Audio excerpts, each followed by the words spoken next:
ce séminaire est tout de même destiné à explorer l'étendue, l'espace de ce mot utilisé parfois à tort et à travers et en fonction d'idéologie. Et je pense que justement nous avons la chance d'avoir Jean Gaillon, qui est un de ceux qui ont le plus réfléchi sur les aspects historiques et donc contradictoires de ce mot. Et je ne veux pas encombrer, vous êtes venu pour l'écouter, je vous passe la parole. Merci beaucoup, Monsieur Sicard.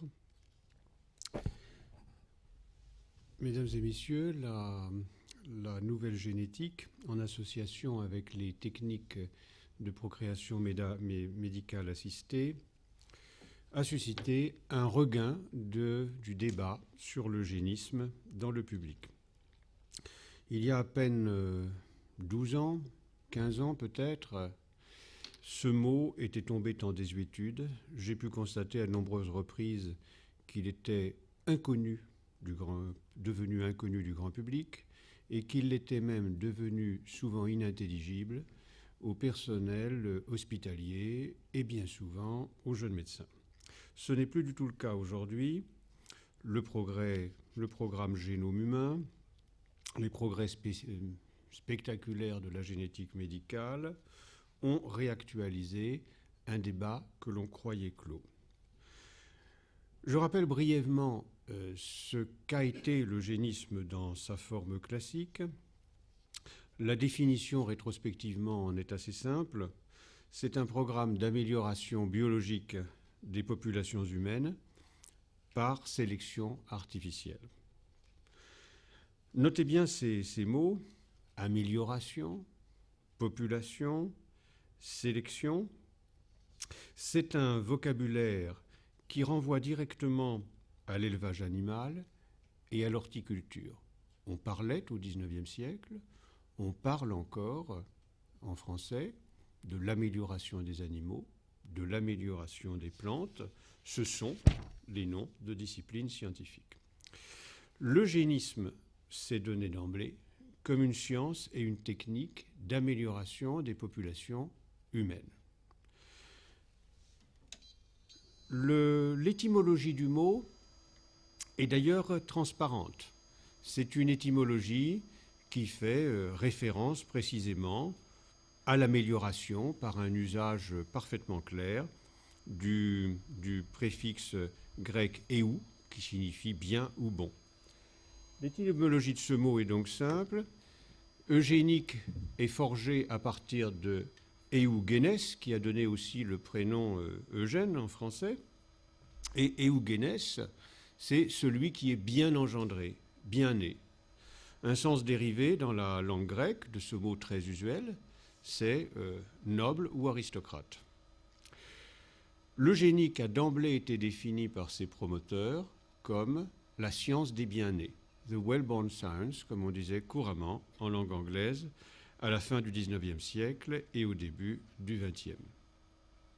Cet eugénisme classique s'est développé dans une période bien délimitée historiquement. Il y a deux dates qui me semblent raisonnables. 1860 pour le début, 1945 pour la fin. Dans cette période, l'eugénisme recouvre une réalité historique homogène. Les deux bornes que je viens d'indiquer, les deux bornes historiques, sont hautement significatifs. 1860, c'est un an après la publication de l'origine des espèces de Darwin. 1945, c'est l'année du début des procès de Nuremberg et des codes de Nuremberg. Ces deux dates marquent la naissance et le déclin de l'eugénisme dans sa forme classique. Alors c'est un bornage historique qui est commode, mais qui mérite d'être relativisé à une échelle historique plus vaste. En effet, il n'est pas du tout illégitime de parler d'eugénisme ou d'eugénique pour des périodes antérieures à 1860 et même au XIXe siècle. Il est très facile, ça a souvent été fait, de faire plonger les racines de l'eugénisme dans des doctrines philosophiques de l'Antiquité, voire même dans des mythes vieux de plusieurs milliers d'années. Inversement, si nous allons au-delà de 1945, il est bien difficile de ne pas reconnaître une continuité entre ce que l'on appelait autrefois eugénique et des tests, des pratiques aujourd'hui banales comme les tests génétiques associés à l'avortement thérapeutique, la sélection d'embryons, les programmes d'éradication des maladies génétiques dans des populations à risque. Il est donc opportun d'évaluer dans quelle mesure les interventions génétiques de la biomédecine contemporaine nous ramènent ou non aux problèmes que soulevait l'ancien eugénisme, problèmes éthiques et problèmes politiques. De ce point de vue, d'ailleurs, le débat est particulièrement confus. Certains pensent que la génétique médicale pose aujourd'hui des questions très différentes de celles de l'ancien eugénisme. Ils disent alors que le nouvel eugénisme, en récusant d'ailleurs souvent le mot, n'a avec le précédent qu'une parenté nominale. Il n'y a pas de véritable continuité ni dans les pratiques ni dans les idées. D'autres, au contraire, insistent sur l'identité profonde des problèmes moraux et politiques soulevés par l'ancienne et le nouvel eugénisme. C'est pourquoi, dans un premier temps, je présenterai un tableau historique qui visera à faire comprendre la continuité de l'eugénisme à une échelle historique très grande, je dirais plus d'une vingtaine de siècles, et en même temps les différences entre l'ancienne et le nouvel eugénisme. Et dans un second temps, je proposerai quelques critères d'évaluation de l'eugénisme dans son ensemble, et plus particulièrement des formes nouvelles qu'il prend aujourd'hui. Je commence donc par développer un tableau historique. L'eugénisme est une réalité historique tout à fait déconcertante. Il donne l'impression d'avoir fonctionné comme un item culturel, un archétype qui traverse les cultures sans se modifier. Et inversement, nous avons aussi l'impression d'une réalité qui change et qui prend indéfiniment des formes nouvelles. J'ai proposé ailleurs, dans le précis de génétique humaine paru aux éditions Hermann, un schéma général d'interprétation historique de l'eugénisme. Je prends pour cela une métaphore géologique. Je considère qu'il y a dans l'eugénisme 4 strates historiques successives. Ces strates sont venues se recouvrir les unes les autres. Les nouvelles strates dissimulent les précédentes, mais parfois elles apparaissent dans le relief ou par des effets d'érosion. Très succinctement, ces 4 phases sont les suivantes. Je les illustrerai ensuite par quelques exemples.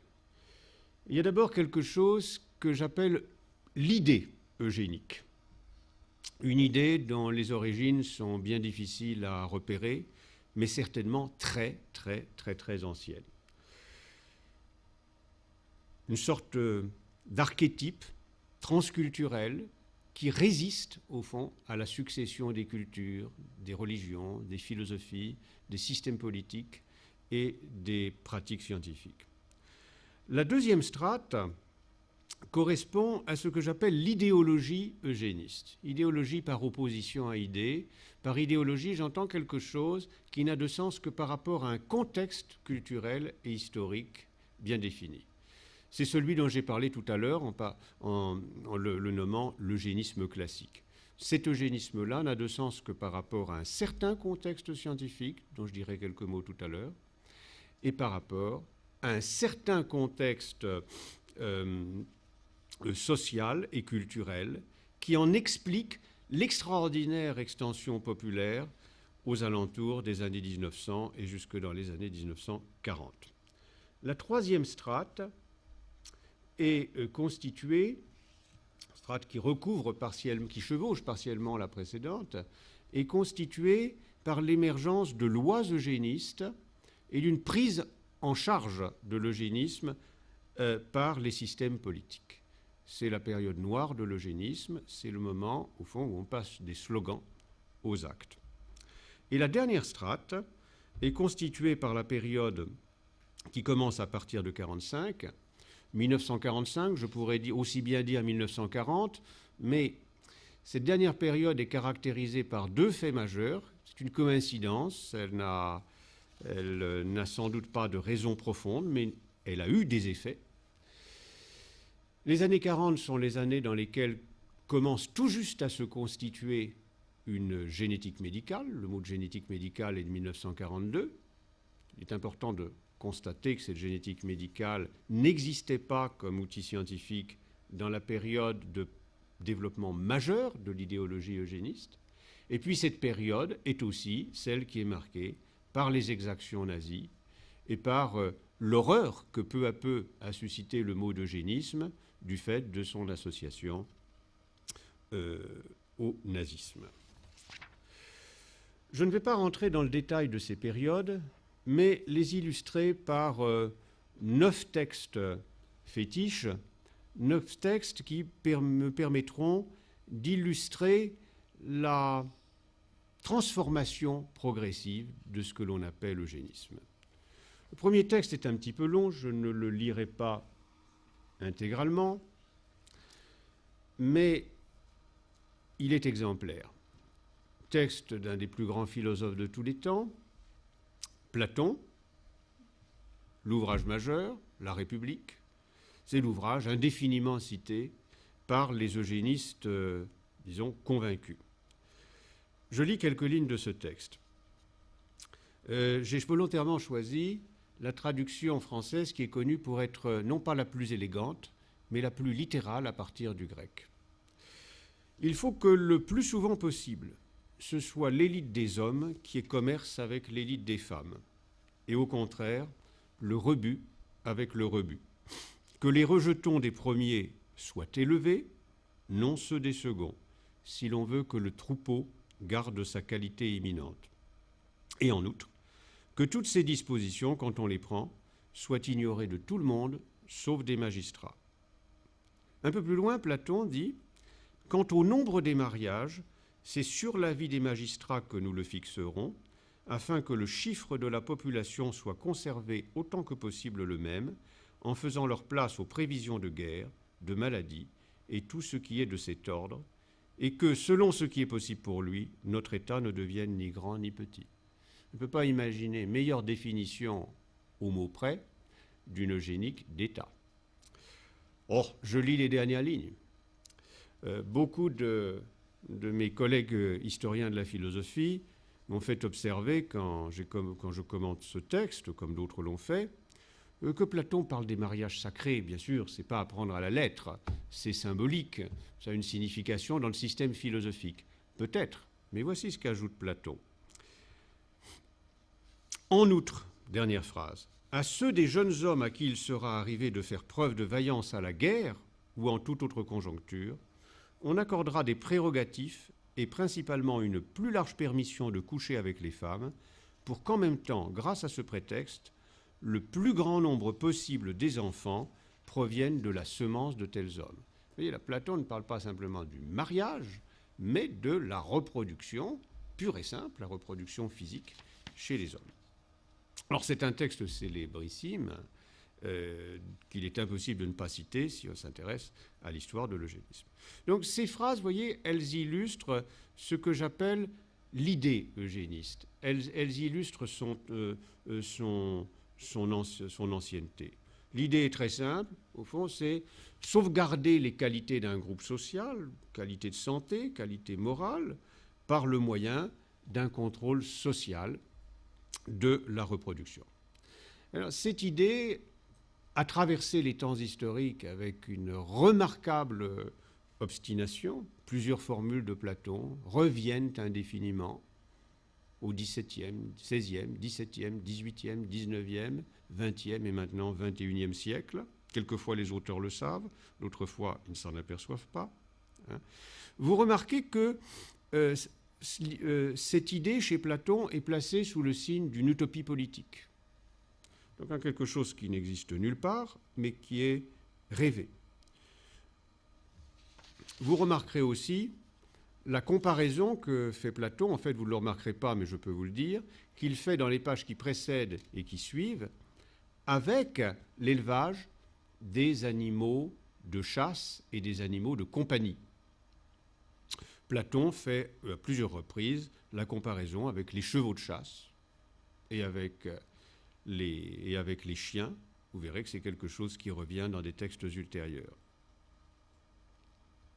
Donc, un stéréotype qui traverse les temps. Au XVIe siècle, il est repris dans la littérature de philosophie politique utopique, précisément.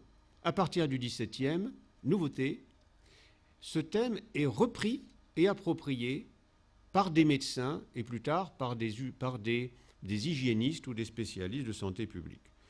On compte dans la langue française pas moins de 20 termes qui, entre le XVIe siècle et le XIXe siècle, ont été des synonymes de l'eugénisme. Callipédie, l'art de faire des beaux enfants, avec une partie spéciale, la fabrication des enfants, si j'ose dire, au lit. Puériculture, avec la spécification puériculture anténatale, etc., etc. Il en existe une vingtaine, des historiens ont fait des très beaux travaux là-dessus. Deuxième texte, Francis Galton, 1865. Galton est celui qui a créé le mot d'eugénisme, mais 18 ans plus tard. Voici ce qu'il écrit en 1865.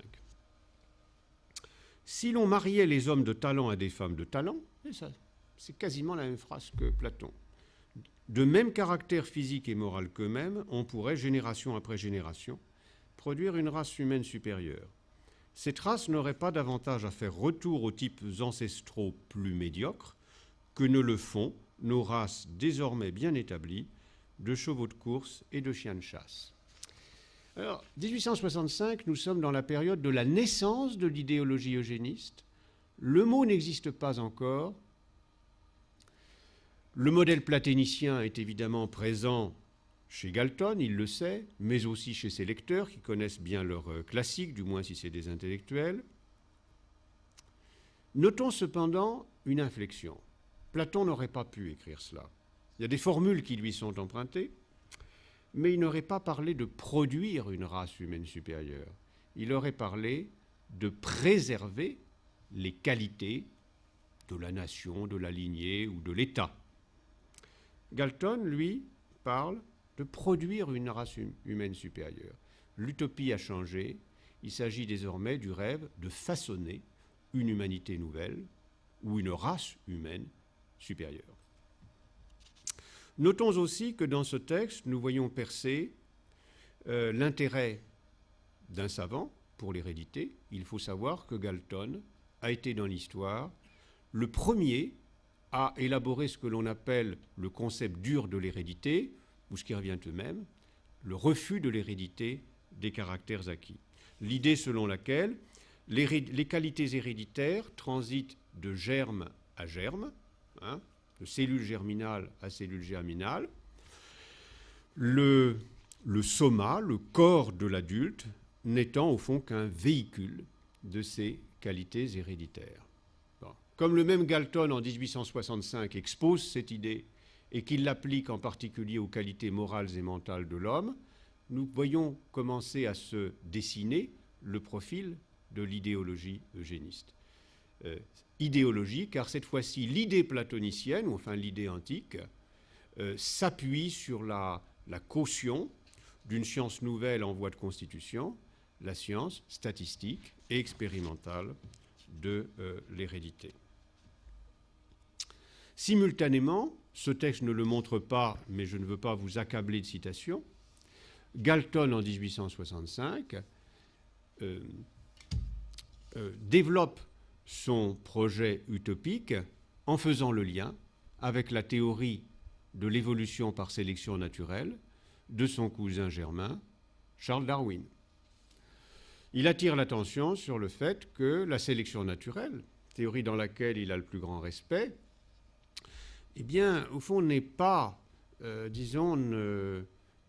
même de garantir la préservation des qualités de l'homme moderne et leur amélioration. Au contraire, Galton, avec quelques auteurs, écrit dans les années 1860 qu'en réalité, chez l'homme, la sélection naturelle n'agit plus, du fait des guerres, au fond on envoie les meilleurs s'entretuer, du fait de la médecine, qui permet, j'utilise le langage de Galton et de quelques autres, aux inaptes de parvenir à l'âge de reproduction, et aussi du fait de la stratification sociale croissante, dont la règle semble être pour Galton que, au fond, les classes les plus aptes, on dirait volontiers les plus privilégiées, mais les classes les plus aptes se reproduisent peu pour garantir l'éducation et l'héritage de leurs enfants, tandis que le prolétariat et le sous-prolétariat se reproduisent et menacent de submerger les populations européennes contemporaines. D'où l'idée même de contrer ce processus par un contrôle de la reproduction, par un programme de sélection artificielle. Troisième texte, Galton encore. Galton, 1883. 1883, l'idéologie eugéniste a gagné beaucoup d'intellectuels. Galton propose de la baptiser et de la définir. Il propose le nom d'eugénique dans une formule assez complexe, beaucoup plus complexe que la précédente. Il dit, c'est une formule tout à fait étrange, l'eugénique est la science de l'amélioration des lignées. Le texte anglais dit stock, on retrouve la notion platonicienne de troupeau, qui n'est aucunement limitée à des questions de croisement judicieux, tiens, c'est curieux, mais qui, particulièrement dans le cas de l'homme, prend appui sur tous les facteurs susceptibles, même de manière limitée, de conférer aux races ou aux souches les plus convenables une plus grande chance de prévaloir rapidement sur celles qui le sont moins. Je pense que vous avez un petit peu calé sur cette phrase si vous ne l'avez jamais vue. Elle est très compliquée. C'est la phrase de quelqu'un qui est conscient qu'il est la tête de file d'un mouvement et qu'il doit produire une définition qui brasse large. Vous remarquez plusieurs choses dans cette définition. Vous remarquez d'abord, l'usage du mot race. Mais Galton ne dit pas simplement race, il met un autre mot, race ou souche. Le mot anglais est strains, mot qui commence à émerger dans la langue scientifique de l'époque, en particulier en référence à l'hérédité. Donc les races en question ne sont pas forcément des races au sens populaire du terme, ça peut l'être, mais c'est peut-être autre chose aussi. C'est ce que révèle l'analyse, disons, statistique de l'hérédité. Vous notez l'allusion à peine voilée aussi au langage de la théorie darwinienne de l'évolution. Cette idée des races que certains groupes auraient une plus grande chance de prévaloir, plus grande chance de... Vous notez aussi, ce qui est tout à fait stupéfiant, vous notez que Galton ne restreint pas les moyens de l'eugénique à des questions de croisement. Nous comprenons que l'éducation, l'hygiène, la santé publique font partie de la chose. Il le précise d'ailleurs par ailleurs, un petit peu plus loin. Que retenons-nous de cette définition ? Ce que nous retenons, c'est qu'elle était susceptible d'être reprise par des groupes de pression, par des lobbies politiques, par des professions extrêmement différentes. Et c'est ce qui est arrivé. Dans toute la littérature eugéniste, c'est la citation que l'on voit le plus fréquemment réapparaître de la fin du XIXe siècle à aujourd'hui. Ça continue toujours. Nous comprenons à voir cette citation, par exemple, qu'elle ait fasciné Hitler. Elle a des connotations raciales, pour ne pas dire racistes, quand on se donne comme programme de donner à certaines races des chances de prévaloir plus vite que d'autres. Ça fait penser à Hitler, et je vous donnerai tout à l'heure une citation de Hitler qui semble être directement inspirée par cette phrase. Mais ça fait penser aussi à un certain nombre de médecins ou politiciens humanistes qui se sont préoccupés de santé publique et qui ont retenu de la phrase de Galton que l'eugénique ne consiste pas simplement dans le contrôle de la reproduction, mais dans un développement raisonné de l'hygiène, de l'éducation, et ceci au profit du plus grand nombre, au profit de l'humanité. C'est ce qui explique par exemple que le médecin français Jean Sutter, que l'on ne suspecterait pas de sympathie pour le nazisme, écrit en 1950 un livre qui s'appelle L'Eugénique. Il donne au début la citation de Galton. Il dit, voyez, on a cherché à tirer l'eugénique vers le nazisme. Voilà la preuve que l'eugénisme originel allait dans un tout autre sens. Donc c'était une définition au fond très habile, car elle permettait de brasser très large. Une dernière citation du même Galton encore, un Galton qui a désormais 83 ans, 1905.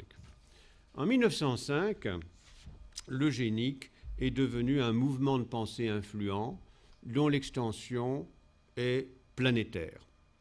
Un mouvement de pensée aussi qui désormais anime des lobbies dans divers pays, des lobbies qui feront pression sur des parlements. Et dans ce contexte, le vieux Galton, qui mourra en 1911, vient faire une mise au point, une dernière mise au point, et donc donne une dernière définition de l'eugénique.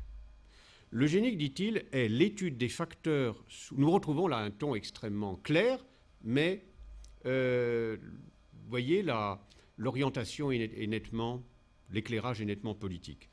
L'étude des facteurs soumis au contrôle social est susceptible d'augmenter ou de diminuer les qualités, soit physiques, soit mentales, des futures générations. Son but est de régler les unions humaines de façon à obtenir le plus grand nombre d'individus aptes à composer la société considérée comme la meilleure. Cette définition est la plus politique. Nous avons là ici une définition de l'eugénique comme projet politique. Par ailleurs, c'est aussi la plus englobante. Bien comprise, cette définition s'appliquerait aussi aux formes les plus contemporaines de l'eugénisme. Soulignons ici l'ampleur et la diffusion des idées eugéniques à l'époque où Galton écrit cette phrase. 2 ans plus tard sera créée en Allemagne la première société nationale d'eugénique. En 1907, les Anglais créent la leur. Aux États-Unis, entre 1900 et 1920, plusieurs centaines de sociétés locales d'eugénique sont créées. Les États-Unis créent leur propre société nationale en 1923. En France, une société d'eugénique, plus influente qu'on a bien voulu le dire, est créée en 1912. Dans les années 1910, des sociétés se constituent en Autriche, en Suède, en Norvège, au Danemark, en Russie, en Suisse, en Pologne et en Italie. Dans les années 20, dans tous les pays d'Amérique du Sud, en Turquie et au Japon. Il ne fait donc aucun doute qu'à cette époque, en 1920, l'eugénisme est devenu une idéologie d'extension planétaire. Il faut souligner qu'il n'a pas été associé spécifiquement à telle ou telle doctrine politique. En réalité, il s'est trouvé associé à quasiment toutes les doctrines politiques qui lui étaient contemporaines. Il s'est concilié avec les démocraties autant qu'avec les dictatures. Il a trouvé des appuis dans les partis de gauche autant que dans les partis de droite. D'un point de vue sociologique, en revanche, le profil est plus net. Il a toujours eu la faveur des médecins, des universitaires, des enseignants et tout particulièrement des instituteurs. Il a toujours été associé à une idéologie méritocratique. 5e texte d'un disciple de Galton, Karl Pearson, 1900. Je suis prêt à soutenir que les classes moyennes produisent en valeur relative beaucoup plus d'individus capables que la classe ouvrière. Dans une société saine, la fécondité maximale s'observerait dans cette classe et les artisans seraient issus de la classe moyenne plutôt que l'inverse. Mais qu'observons-nous ? Une diminution accrue du taux de naissance dans les classes moyennes, la pénurie d'aptitudes est la pire des choses qui puissent advenir à un peuple en temps de crise. Bon. Alors, cette phrase, écrite par un mathématicien de grand talent, mais aussi l'un des propagandistes les plus actifs de l'eugénisme dans les milieux scientifiques, nous aide à comprendre comment l'eugénisme a pu pénétrer les milieux populaires. Personne n'est un scientifique, mais les phrases que je vous montre ici montrent pourquoi, en Angleterre, le pays de Pearson, l'eugénisme a pu trouver si facilement terrain.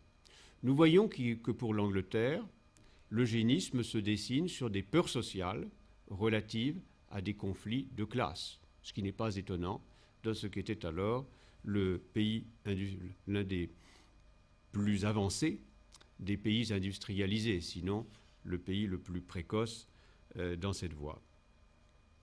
L'eugénisme étant une idéologie, il ne nous faut pas être surpris qu'il ait pris des formes différentes dans des contextes nationaux et culturels différents. Voyons le cas des États-Unis. Je ne vous donnerai pas ici de citation, mais il serait facile de montrer par l'exemple que les eugénistes américains ne mettaient pas l'accent sur les classes sociales, mais sur les conflits de race, et en particulier les conflits raciaux résultant de l'immigration européenne. Ce n'est que dans une période ultérieure que la question noire est entrée en considération. En Allemagne, l'eugénisme a pris la forme de ce qu'on appelait l'hygiène raciale. L'hygiène raciale, alors l'hygiène raciale, avant les années 20, avant Hitler, ce n'est pas l'arianisme. C'est même un mouvement de pensée qui est à peu près incompatible avec l'arianisme. C'est une sorte de mouvement qui recrutait principalement chez les médecins et chez les médecins, les intellectuels, les enseignants en particulier, un mouvement en faveur de la santé publique qui s'appuyait sur la gymnastique, l'usage raisonné de la médecine pour améliorer la santé des peuples, le retour à la nature, etc. À partir des années 1920, cependant, cette hygiène raciale a convergé avec le mouvement que dirigeait Hitler, donc avec l'idéologie aryenne.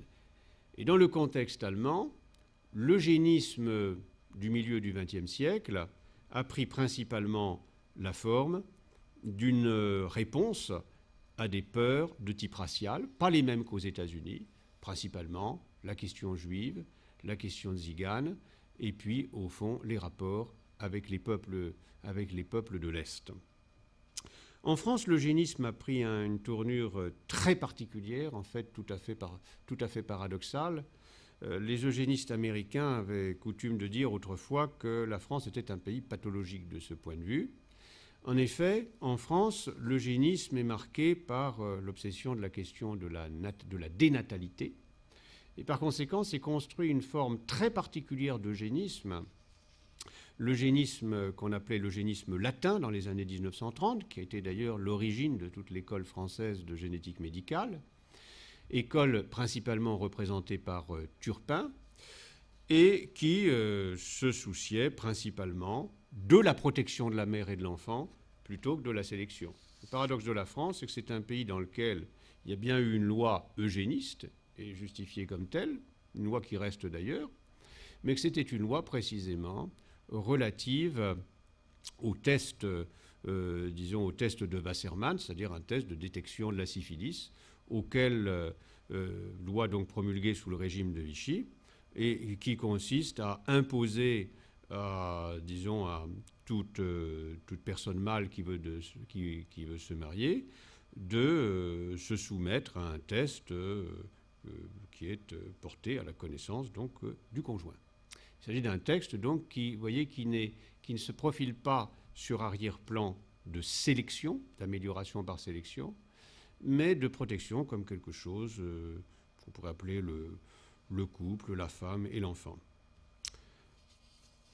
Texte numéro 6, j'ai parlé jusqu'ici de peur, conflit de race, conflit de classe, dénatalité.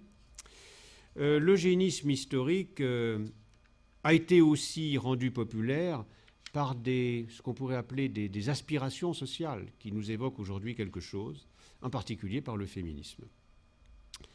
Je cite un texte d'un individu assez original, fondateur de la sexologie, psychiatre, socialiste aussi militant, Havelock Ellis, 1912. L'eugénisme, dit-il, ne pourra se réaliser dans les faits que lorsque le mouvement féministe atteindra son expression la plus achevée, celle d'une conception éclairée de la maternité. Des citations comme celle-ci, on les trouve à l'appel dans les années 1890 à 1920. On les trouve chez Bernard Shaw, on les trouve chez Karl Pearson, on les trouve chez Alfred Russel Wallace, chez une montagne d'auteurs. De quoi s'agit-il ? Il s'agit de quelque chose dont l'idée peut se résumer ainsi. Bon. L'idée, c'est que la libération sexuelle de la femme, sa libération économique aussi, pourrait bien être le moyen le plus efficace d'améliorer génétiquement l'humanité. L'argument est très simple, hein, il consiste à dire, bon, vous voulez que l'on contrôle politiquement la reproduction humaine de manière à améliorer, au fond, la qualité du cheptel humain, si j'ose dire. Eh bien, vous avez tout à fait raison, mais vous trompez sur le moyen. Ce n'est pas en empêchant les gens de se marier ou en les forçant à se marier comme ci ou comme ça, c'est en réformant le statut de la femme, des femmes économiquement libres et des femmes aussi à même de véritablement choisir leur mari, en l'absence de contraintes, et en particulier en l'absence de contraintes économiques, eh bien, soyez sûrs qu'au lieu d'épouser des vieux barbons, elles épouseront des hommes jeunes et en bonne santé, et sans ça, elles ne feront pas d'enfants. Alors, ceci a d'ailleurs engendré un débat très vif parmi les eugénistes, car ne me faites pas dire que tous les eugénistes étaient des féministes. Bon nombre d'eugénistes récusaient ce raisonnement et disaient « Attention, attention, si on libère la femme, elle ne voudra plus se reproduire, il n'y aura plus d'enfants. » Pas tout à fait faux d'ailleurs, mais en fait c'est... Donc ce qui est important à noter, c'est le chevauchement de deux mouvements culturels majeurs, et idéologiques majeurs, autour des années 1900. Je passe à la période proprement politique de l'eugénisme, et je l'illustrerai par cet extrait de Mein Kampf de Hitler. L'État raciste, dit Hitler en 1925, dans un livre dont il a interdit la traduction en français, il a été publié clandestinement et illégalement, et après la guerre, un tribunal a ordonné que cette traduction soit rendue disponible pour un temps indéfini au public français. Ce qui fait que vous pouvez toujours trouver en librairie Mon combat, en vertu d'une ordonnance qui figure en tête de ce livre. L'État raciste devra prendre soin que seul... Évidemment, oui, Hitler ne voulait pas que ce livre soit connu des Français parce qu'il imaginait, disons, le patriotisme que cela pourrait susciter en retour chez les Français. Le personnage qui a organisé la traduction, l'un des personnages, parce qu'il y en a eu beaucoup, le personnage principal était le maréchal Lyautey. L'État raciste devra prendre soin que seul l'individu sain procrée des enfants. Il dira qu'il n'y a qu'un acte honteux, mettre au monde des enfants quand on est maladif et qu'on a des tares. Il doit déclarer que tout individu notoirement malade ou atteint de tares héréditaires, donc transmissibles à ses rejetons, n'a pas le droit de se reproduire et il doit lui en enlever immédiatement la faculté. Bon, je crois que cette phrase est explicite. Je souligne que encore une fois, que Hitler n'a rejoint que tardivement l'idéologie eugéniste pour laquelle il avait très peu de sympathie au départ. Mais il a compris à un moment le bénéfice qu'il pouvait en tirer et comment il pouvait articuler l'hygiène raciale, eugénisme, avec l'idéologie arianiste et son propre racisme. Ce texte nous aide à comprendre ce qui s'est produit lorsqu'Hitler est arrivé au pouvoir. L'un de ses premiers actes a été de promulguer une série de lois eugénistes. Entre 1933, Hitler est arrivé au pouvoir en 1933, n'est-ce pas ? Entre 1933 et 1935, lois eugénistes qui ont abouti de manière très officielle à la stérilisation de 400 000 personnes, c'est-à-dire sensiblement plus que ce que les Américains avaient fait en 30 ans, à savoir une cinquantaine de milliers de personnes. Je souligne d'ailleurs que lors des procès de Nuremberg, les dignitaires nazis et savants nazis qui étaient là n'ont jamais été jugés pour cette période du nazisme. Ce que nous savons en particulier aussi, c'est que les États scandinaves, à partir de 1935, se sont inspirés des lois eugénistes de l'Allemagne nazie et les ont appliquées avec une sévérité beaucoup plus grande encore.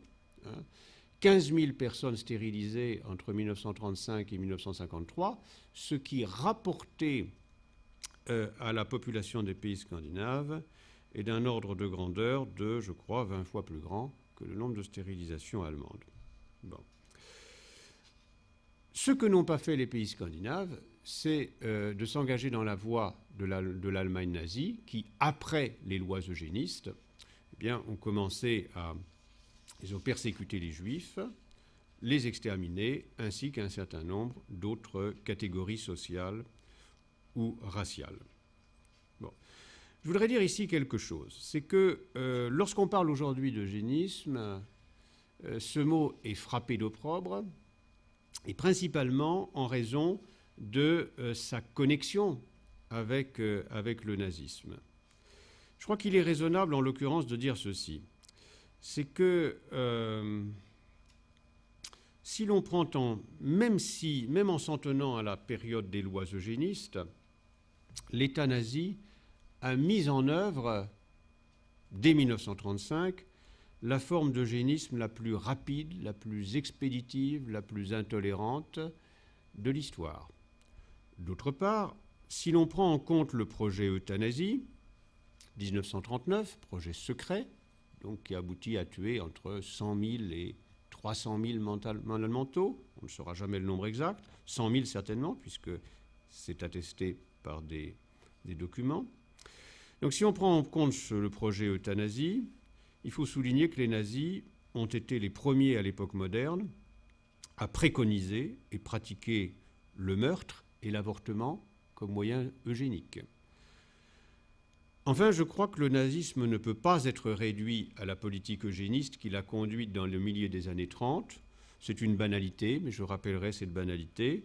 Le nazisme, c'est avant tout l'une des pires dictatures de l'histoire, une radicalisation sans précédent de la violence colonisatrice, antisémite, raciste, et une justification sans égale dans les temps modernes de la discrimination, de l'asservissement et de l'extermination.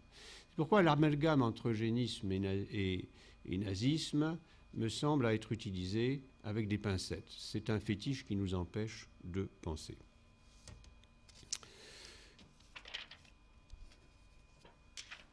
Huitième texte, je passe à la dernière période, la période d'après-guerre. Je signale tout de suite qu'après-guerre, le mot d'eugénisme n'a pas disparu immédiatement. C'est une chose que nous avons oubliée. Il a fallu à peu près une vingtaine d'années pour que le mot acquiert aux yeux de tous une connotation suffisamment péjorative et suffisamment marquée par le nazisme pour que ce mot devienne tabou et que l'on se l'interdise.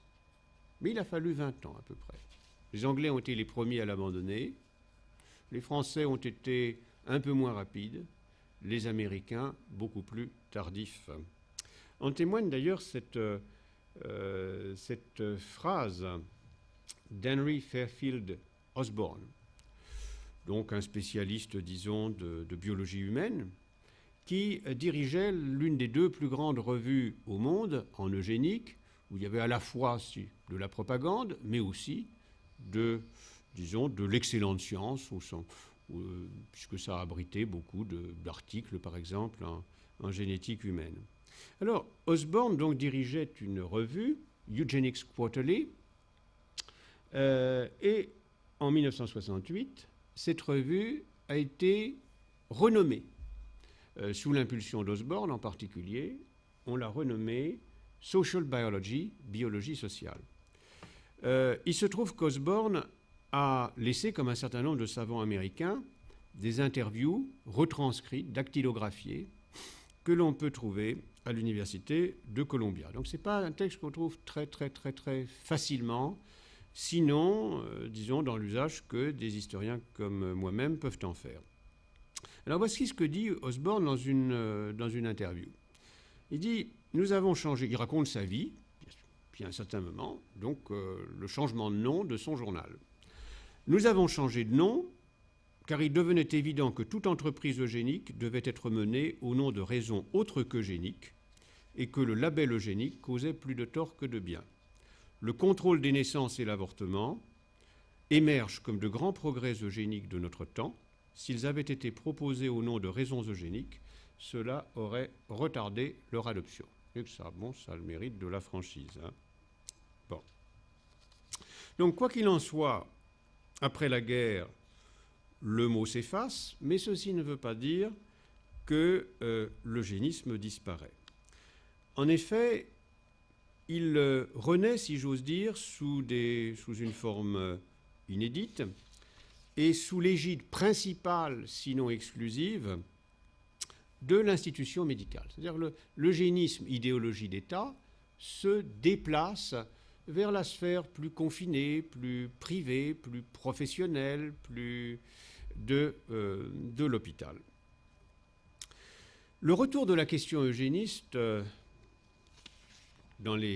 au cours des 30 dernières années a résulté de la convergence de deux séries d'événements qui avaient été soulignées la semaine dernière. Deux séries qui sont indépendantes, mais qui, prises ensemble, ont bien forcé à un moment ou à l'autre les gens à reconnaître qu'il y avait comme un retour de la question. Première série, c'est une série technique, elle appartient au monde médical. C'est la mise au point de la technique de l'amniosynthèse dans le milieu des années 60, donc prélèvement de liquide fœtal, et très vite, donc technique très vite couplée avec des tests de dépistage d'anomalies chromosomiques d'abord, comme la trisomie 21, et plus tard de tests génétiques, puis du diagnostic préimplantatoire et dans certains pays du tri d'embryons.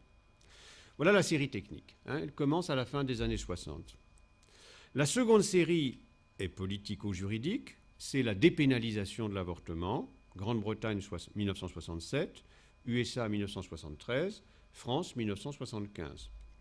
Dépénalisation par des lois qui incluaient tous une clause particulière sur ce qu'on appelait autrefois et qu'il est devenu interdit d'appeler l'avortement thérapeutique. On appelle ça autrement maintenant. Alors, lorsque ces deux séries d'événements, la série technique et la série juridique, se rencontrent, eh bien, il devient possible en toute légalité pour les parents des pays en question de décider, dans certains cas particuliers, s'ils souhaitent ou non laisser venir à l'existence un enfant en fonction de ses caractéristiques génétiques. Et ce qui est très curieux, c'est qu'on n'est pas d'emblée qualifié de telles pratiques comme eugéniques. C'est tout à fait étonnant. Hein. On n'a pas qualifié non plus d'eugénique des événements un peu différents, mais qui se sont produits par exemple dans certaines îles méditerranéennes ou dans certaines communautés européennes ou surtout américaines, des opérations d'éradication de gènes délétères, ou plus exactement des phénotypes correspondant à ces gènes. Ce n'est pas du tout une éradication des gènes, comme la thalassémie bêta dans certaines îles méditerranéennes, à Chypre, ou encore comme l'anémie falciforme dans certaines communautés de Noirs américains. Il y a d'autres exemples.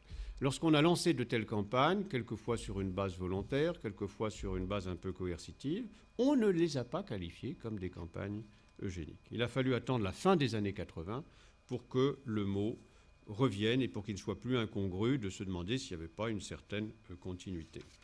Alors il est vrai que le contexte avait changé. Hein. En effet, au-delà des années 70, il ne s'agit plus d'une eugénique d'État. Il s'agit d'une eugénique qu'on a qualifiée de toutes sortes de petits noms, tels que eugénique ou eugénisme privé, eugénisme individuel, eugénisme domestique, eugénisme à la maison, eugénisme familial, etc. Bon, tous ces noms sont transparents. Je crois qu'ils indiquent une différence de but très nette entre l'ancienne eugénique d'État et ce qu'on appelle le nouvel eugénisme. En effet, dans le nouvel eugénisme, l'horizon n'est plus la composition génétique des populations humaines futures, mais l'apparence, le phénotype de l'enfant dont on se préoccupe. Au fond, je crois qu'on peut dire que lorsque des parents aujourd'hui demandent un test génétique et puis s'interrogent pour la question de savoir s'ils vont recourir à une interruption de grossesse, ils ne se préoccupent pas de l'avenir du pool génétique, je ne sais pas, moi, des Français ou de l'humanité en général. D'autant que bien souvent, d'ailleurs, ce sont des pratiques que les anciens eugénistes auraient qualifiées comme dysgéniques. Je ne rentre pas dans ce détail, sauf si peut-être éventuellement vous le souhaitez dans la discussion. Hein. Ils se préoccupent au fond de savoir s'ils vont, comme l'a rappelé avec force Anne Fagot-Largeau il y a quelques années, ils se préoccupent de savoir s'ils vont avoir un enfant normal, pas un enfant parfait, mais enfin un enfant qui ressemble aux enfants qu'ils voient autour d'eux. Peu importe à la limite ces gènes, hein, ce qui importe c'est l'apparence de l'enfant. Alors c'est donc la meilleure qualification d'un point de vue conceptuel de cet eugénisme, c'est certainement eugénisme individuel. Et d'un point de vue politique, eugénisme libéral, car c'est évidemment le libéralisme économique, plutôt qu'une forme quelconque d'étatisme, qui structure cette nouvelle forme d'eugénisme. Dernière citation.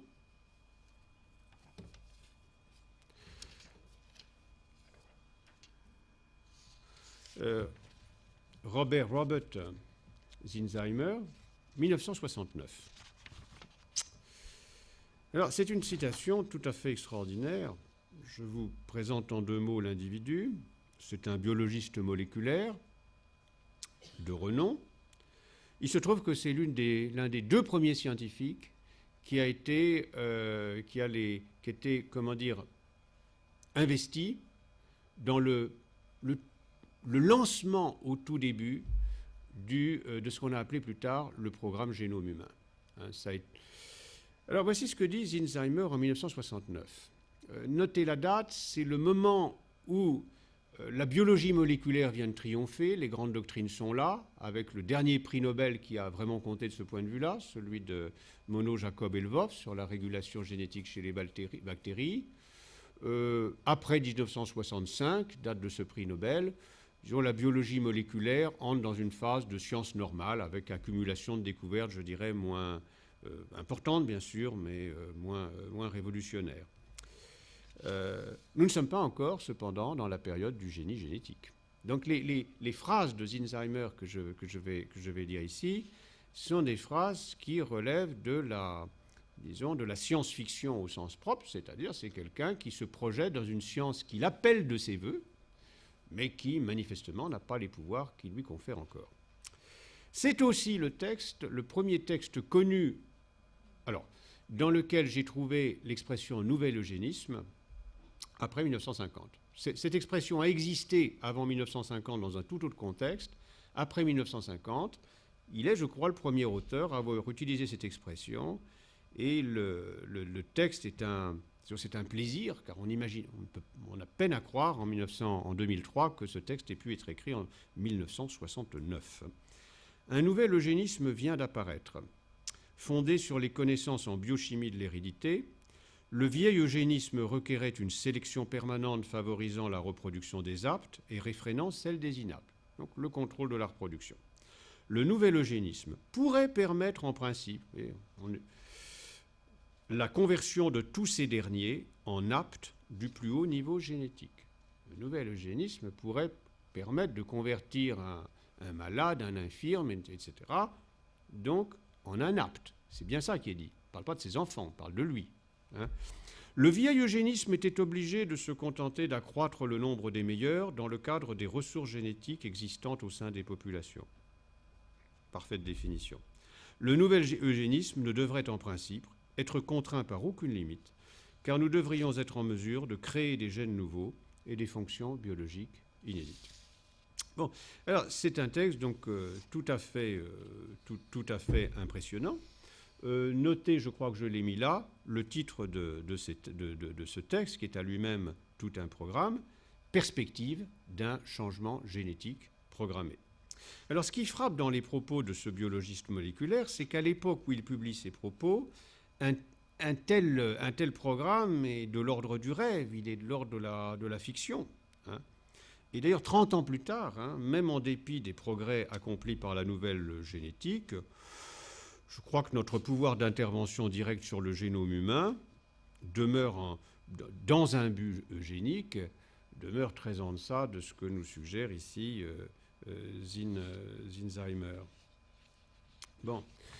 Alors, il se trouve que ces propos de Zinzheimer, donc, qui sont centrés sur des techniques, sur un état de science et sur des techniques, ces pratiques résonnent de manière extraordinaire avec les pratiques effectives, les pratiques sociales effectives qu'on a depuis 30 ans qualifiées comme nouvel eugénisme, c'est-à-dire cet eugénisme libéral, domestique, individuel, etc.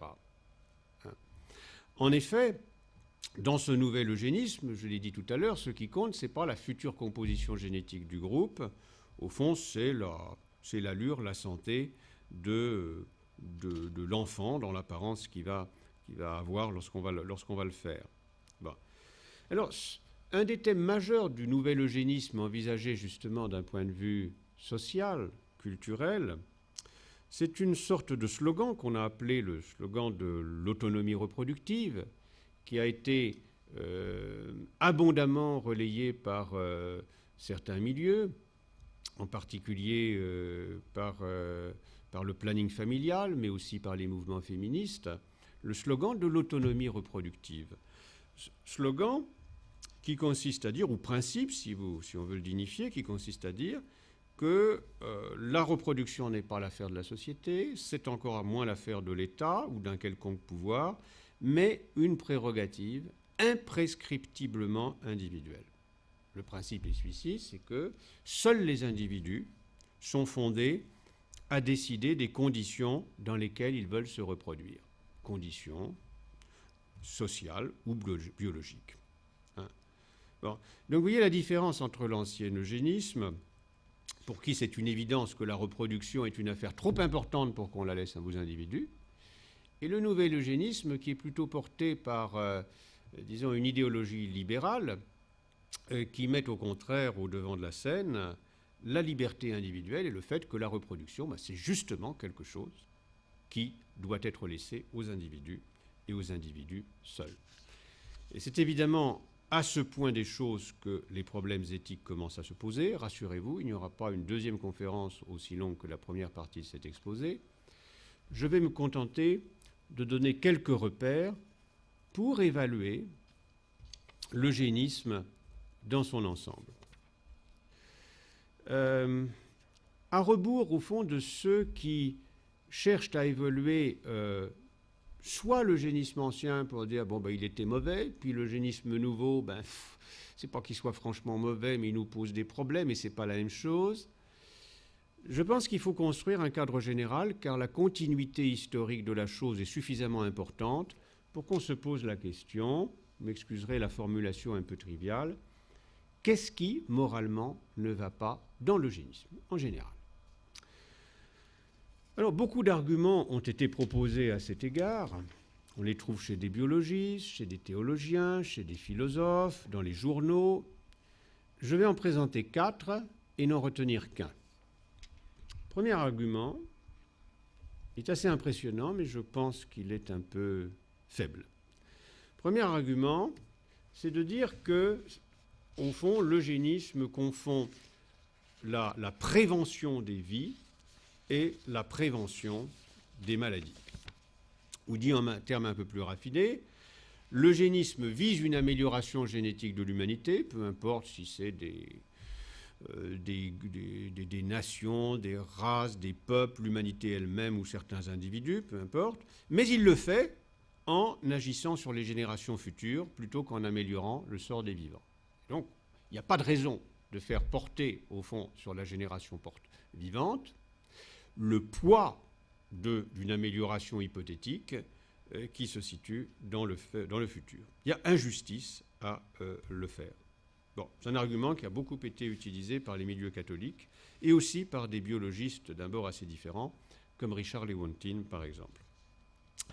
Je pense que cet argument a un peu de vérité, bien sûr, mais la critique n'est pas pleinement convaincante. Bon, si par exemple des parents encourent un risque réel d'engendrer un enfant affecté d'une infirmité grave, débilitante, douloureuse, éventuellement condamnant l'enfant à une mort précoce, des choses de ce genre-là, donc des choses qui, je dirais, seraient manifestement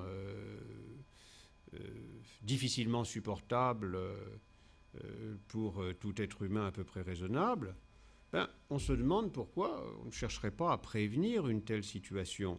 Hein. Autrement dit, si ce but était intrinsèquement mauvais, on devrait appliquer le même raisonnement, par exemple, à deux personnes qui, étant hétérozygotes pour la thalassémie, choisiraient de ne pas se marier et de ne pas prendre le risque d'avoir un enfant homozygote. Parce que alors, si effectivement on nous dit ça c'est mauvais, alors à ce moment-là, l'argument est bon. Mais je ne pense pas que quiconque s'avancerait jusqu'à dire ça. Deuxième argument, qui est un argument... cet argument prend sens dans une société moderne multiculturelle et soucieuse en tout cas du dialogue des cultures. L'eugénisme se heurte à la question du critère d'amélioration. Comment pouvez-vous mettre d'accord les humains sur ce que serait la meilleure société humaine future? Donc on fait valoir au fond que tout programme eugénique serait arbitraire et risquerait au fond de porter atteinte au principe du pluralisme culturel. L'argument est souvent présenté dans ces termes. Donc on reproche à l'eugénisme de toujours se profiler sur un universalisme qui est suspect. Autrefois, c'était peut-être un universalisme privilégiant l'intelligence, mais aujourd'hui, c'est une sorte d'intolérance par rapport aux handicapés. Et on dira, non, ça porte atteinte au principe du pluralisme culturel. Alors je crois qu'à cet argument, on peut opposer la même objection que l'objection que j'ai faite au précédent. C'est-à-dire dans le cas de choses vraiment extrêmement graves dont personne ne souhaiterait les voir arriver à ses propres enfants. Est-ce que vraiment cet argument de la variété des cultures et de leur relativité tient encore? Je ne le crois pas. Troisième argument, c'est un argument plus politique. L'eugénisme porte atteinte à la liberté de reproduction. Il relève d'une conception coercitive de l'État, et on ajoute en général, c'est l'une des formes les plus patentes de la violence étatique et de l'aberration qu'il y a pour le pouvoir étatique à excéder ses compétences. Bon. Alors, cet argument, bien entendu, renvoie à des choses dramatiquement vraies dans l'histoire, mais on peut ici se poser des questions. Le nouvel eugénisme, aujourd'hui, se profile plutôt sur arrière-plan d'une contrainte économique plutôt que sur celui d'une contrainte étatique. On l'a souvent dit. C'est-à-dire que, par exemple, dans des pays à système de sécurité sociale faible, comme c'est le cas des États-Unis, c'est vraiment un drame d'avoir un enfant handicapé, car ça signifie pour les conjoints, ou au moins l'un d'entre eux, très souvent, perdre son travail, renoncer à beaucoup de choses, etc., etc. Bon. Alors je crois qu'il faut se souvenir de ça et pour, disons, marquer les limites de cet argument. C'est-à-dire que la contrainte étatique n'est pas la seule manière pour la société d'exercer son empreinte, de marquer de son empreinte la reproduction individuelle.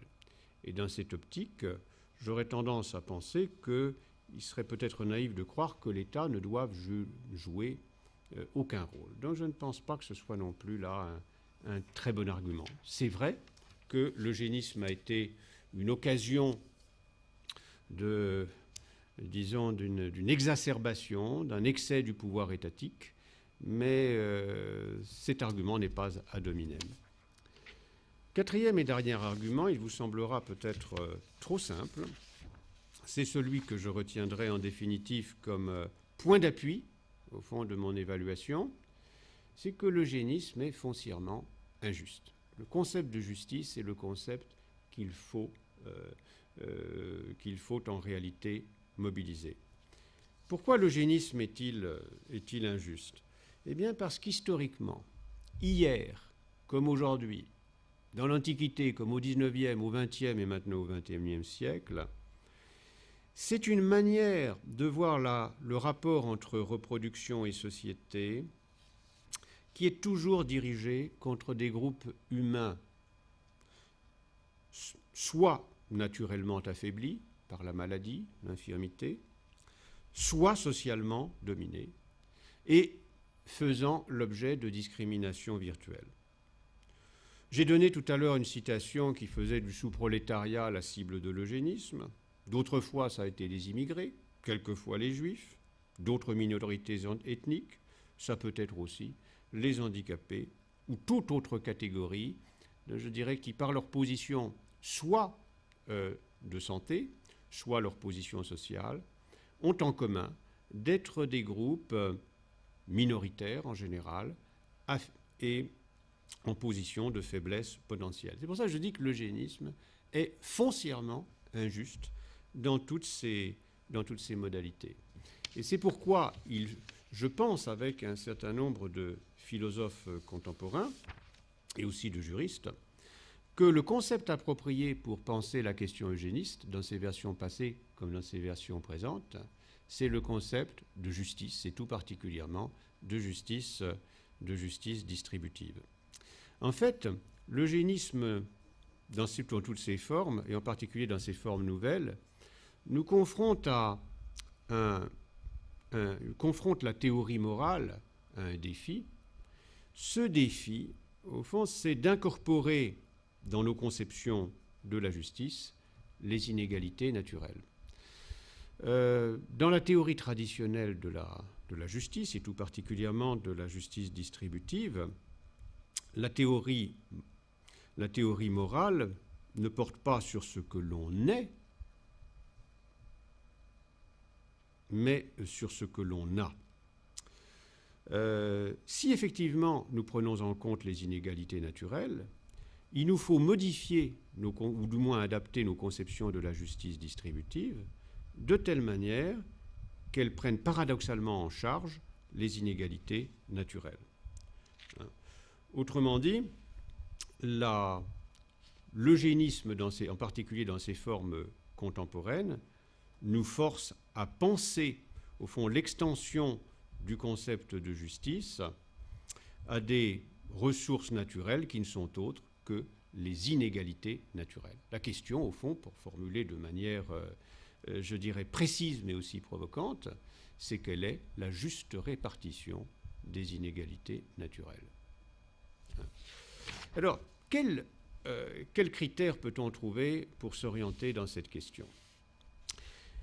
On peut faire ici un parallèle avec ce que l'on appelait autrefois deux formes d'eugénique dans l'eugénisme classique. L'eugénique positif qui vise à améliorer les populations, et d'autre part l'eugénique négatif qui se préoccupe d'empêcher la reproduction de catégories jugées indésirables. Nous trouvons un équivalent de ces deux catégories dans les débats contemporains.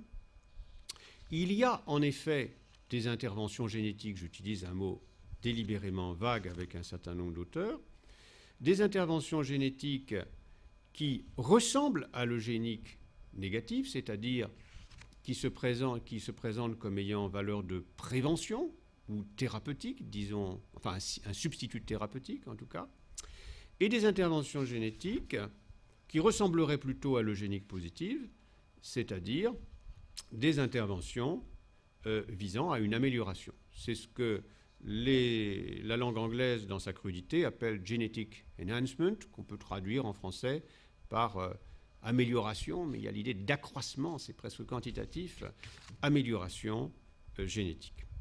Alors je conclurai justement en disant quelques mots de ces deux modalités de l'eugénisme contemporain. Je commence par les interventions génétiques qui, au fond, ressemble à l'eugénique positive, c'est-à-dire celle qui vise à une amélioration génétique. Vous savez que dans certains pays, en particulier aux États-Unis et beaucoup plus encore au Japon, il y a une très forte pression populaire en faveur du genetic enhancement, l'amélioration génétique, en disant pourquoi est-ce qu'on nous refuserait ça? L'argument est très simple, on peut le moduler de multiples manières, mais fondamentalement, il consiste à dire, écoutez, ce sont les parents qui sont fondamentalement responsables de l'éducation de leurs enfants. Du point de vue de l'environnement, il est légitime pour eux de faire tout ce qui est en leur pouvoir pour que les enfants aient les meilleures chances, du point de vue de l'éducation, du sport, des vêtements, des vacances, etc. Alors, s'il existe des moyens, disons, biomédicaux, pour que nos enfants aient un meilleur équipement génétique, si on le sait et si on peut le faire, au nom de quoi refuser cela aux parents? Voilà l'argument. Je crois qu'il est très simple. C'est le slogan banal en faveur du nouvel eugénisme, l'eugénisme, disons, libéral. Alors, qu'est-ce qu'on peut opposer à cette vision des choses? Je crois qu'il n'y a pas d'argument définitif qui conduisent à dire que c'est foncièrement mauvais et que ça devrait être refusé en toutes circonstances. Simplement, on peut marquer des limites qui sans doute feraient, disons, un large consensus parmi les gens qui se préoccupent de questions éthiques, peu importe leur profession en l'occurrence, ce n'est pas le problème. On imagine que si un tel eugénisme devait se libérer, un eugénisme d'amélioration génétique à la disposition des familles, en quelque sorte, il y aurait au fond trois lignes rouges à ne pas dépasser. La première, c'est le risque iatrogénique. C'est-à-dire, au fond, ce risque devrait être réduit au minimum. Et là, je crois qu'il faut raisonner comme on le fait en médecine. C'est-à-dire que si quelqu'un est très malade, ça a un sens de prendre des risques dans des conditions extrêmes. Si en revanche, il s'agit d'obtenir une petite amélioration, le risque est inadmissible. Et en tout cas, l'institution médicale ne devrait pas s'y prêter. S'il s'agit d'avoir un enfant un peu mieux que normal, alors là, le risque d'effets secondaires, si j'ose dire, ne serait-ce que par l'expérimentation, est inadmissible. Ça, c'est une première balise. Une seconde, c'est que c'est, au fond, le droit de l'enfant à avoir un avenir ouvert. Et là, je rejoins une question grave qui a été posée la semaine dernière. Je suis peut-être désolé de ne pas aller exactement dans le sens de certains propos qui ont été tenus. Enfin, la fonction du philosophe n'est pas forcément de plaire. Le droit de l'enfant à avoir un avenir ouvert. Je crois qu'il est foncièrement injuste, du point de vue de l'enfant, de réaliser des modifications génétiques ou éventuellement de ne pas en réaliser, qui risqueraient de stigmatiser l'enfant, c'est-à-dire qui signaleraient une représentation étroite et sectaire de la société. C'est un danger qui est très réel. Il a d'ailleurs été affiché par un certain nombre de communautés. Il serait, je crois, tout à fait inadmissible que des améliorations génétiques se dessinent qui aboutissent à ce que l'enfant soit marqué d'un trait physique. C'est une seconde balise, sans doute, qu'il faut mettre en place. L'eugénisme libéral déboucherait aisément sur un eugénisme communautariste. Enfin, la troisième limite, qui a souvent été notée de l'eugénisme libéral, et qui relève aussi de la justice distributive, c'est que beaucoup de demandes en matière d'amélioration génétique pourraient provenir de parents qui viseraient un avantage purement positionnel.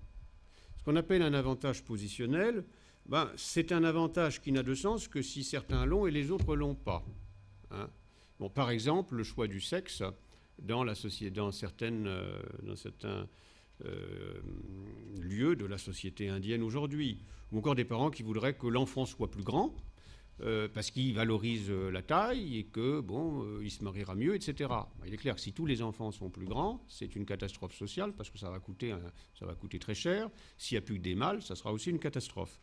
Donc, des améliorations qui viseraient à un avantage positionnel sont des améliorations, vous voyez, ce n'est pas condamnable au nom d'un grand principe moral, mais c'est condamnable au nom d'un principe de justice distributive qui fait qu'il serait tout à fait inadmissible qu'une partie des ressources sociales soit allouée à donner des avantages relatifs à certains par rapport aux autres.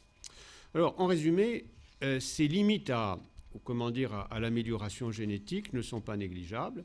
Elles ont fait dire au philosophe Dan Wickler, dont je reprends totalement le propos, que, au fond, ces restrictions sont suffisamment importantes pour dire que, au fond, les améliorations génétiques licites ne sont pas loin de ressembler à des améliorations génétiques que l'on serait prêt à poser comme, je dirais, souhaitables et même obligatoires pour tous.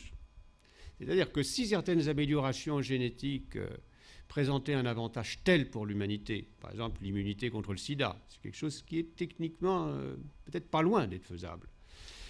Si c'était possible, si c'était justement distribué, si c'était accessible, on serait dans une situation pas très éloignée de celle des débats sur la vaccination au XIXe siècle. Je termine sur les interventions génétiques, les pratiques de la nouvelle génétique qui, à l'heure actuelle, ont une valeur de substitut à une thérapeutique. Alors, c'est principalement aujourd'hui, l'élimination d'embryons ou l'avortement thérapeutique en situation de tests génétiques négatifs. Mais on peut imaginer d'autres techniques qui soient aussi, qui a une tonalité d'eugénique négative. Bon. Alors, dans ce débat, les réflexions et les apports de certains groupes d'handicapés ont été extrêmement utiles. Et ici, je voudrais lever une équivoque. Certains arguments avancés par, certaines associations de défense des droits des handicapés me semblent aller un petit peu loin en l'occurrence, mais je pense que la direction générale est juste. Ces associations sont quelquefois allées assez loin en soutenant que, au fond, les interventions génétiques ou de manière plus générale, le nouvel eugénisme, au fond, est un déni d'humanité pour ceux qui, aujourd'hui vivants, présentent des choses que l'on qualifie comme des handicaps ou des infirmités génétiques. Au fond, toute forme d'eugénisme passée, et a fortiori présente, donc envelopperait une dévalorisation radicale des personnes infirmes. Alors, je crois que cet argument mérite un petit peu une certaine distance, car il ne faut pas, confondre le jugement sur un handicap et le jugement sur une personne handicapée. Pas plus qu'on ne confond le malade et la maladie. La situation est comparable à celle de la maladie en général. Ce n'est pas parce que l'on considère la maladie, comme disait Georges Canguilhem, comme une valeur biologique négative que l'on dévalorise le malade en tant que personne. Sinon, je crois qu'il n'y aurait pas de médecine. Mais je laisse de côté cette question qui prête à polémique. Ce qui me semble particulièrement intéressant dans les propositions qui ont été faites avec vigueur par certaines associations de défense des droits des handicapés, des juristes, des philosophes, des moralistes et les handicapés eux-mêmes, c'est d'attirer notre attention, au fond, sur les limites d'une représentation génétique, d'une représentation exclusivement génétique, voire biologique de l'infirmité. Je crois qu'un traitement juste de l'infirmité, et là-dessus, ces associations ont tout à fait raison, ne peut pas se situer au seul niveau des gènes et au seul niveau des soins médicaux. Le slogan de ce point de vue, et je prends slogan au sens positif, c'est quelque chose de porteur. Un traitement juste de l'infirmité requiert sans doute de changer l'environnement matériel et social des personnes autant que de changer les attributs biologiques. Il y a même de ce point de vue une très belle formule. C'est une formule utopique, bien sûr, donc elle ne trouvera jamais une pleine réalisation, mais elle peut motiver nos actes. En effet, à la limite, nous devrions modifier nos schèmes de coopération sociale de manière à réduire, voire même éliminer la notion même d'infirmité. C'est un très beau défi pour l'humanité. Hein.